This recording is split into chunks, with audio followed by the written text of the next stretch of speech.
A storm is brewing for King Charles, which he seems to have no idea how to deal with, and which could turn into an absolute disaster. Writes Daniela Elser, the royal correspondent. King Charles is having a very busy time at the moment. Rehearsals, preparations for the coronation, dealing with small and big issues. But there's one more thing he should bear in mind: that the king must not mess with the French. Beware of gout and, most importantly, beware of idiot relatives. The history of the British monarchy is littered with greedy brothers, sisters, uncles and cousins who regularly contrive to do wrong and cause endless trouble, even to the most well-meaning and industrious monarch. And King Charles has such a problem. It is his two relatives, Prince Andrew and Prince Harry. They are a source of endless trouble for the monarch, and both are still part of the royal structure. PR fires are constantly flaring up with them. Once the palace extinguishes one, another erupts immediately. More recently, the royal website has been updated because the king's brother, Prince Edward, has been granted the title Duke of Edinburgh. But the problem on the updated page isn't Edward. It's who else is listed there. Of the 7 members of the royal family who can be formally appointed to perform many of the king's duties, 3 non-working members of the royal family are still listed there. It's about councillors of state. Councillors of state are appointed from among the next in line of adults over the age of 21. The current state councillors are the Queen Consort, the Prince of Wales, the Duke of Sussex, the Duke of Edinburgh, the Crown Princess, the Duke of York and Princess Beatrice.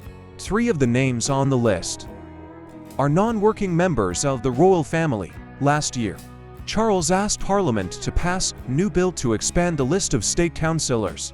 This was to add the formidable Princess Anne and Prince Edward to the list, thereby ensuring that Andrew, Harry and Beatrice will probably never actually be called upon to act as royal understudies.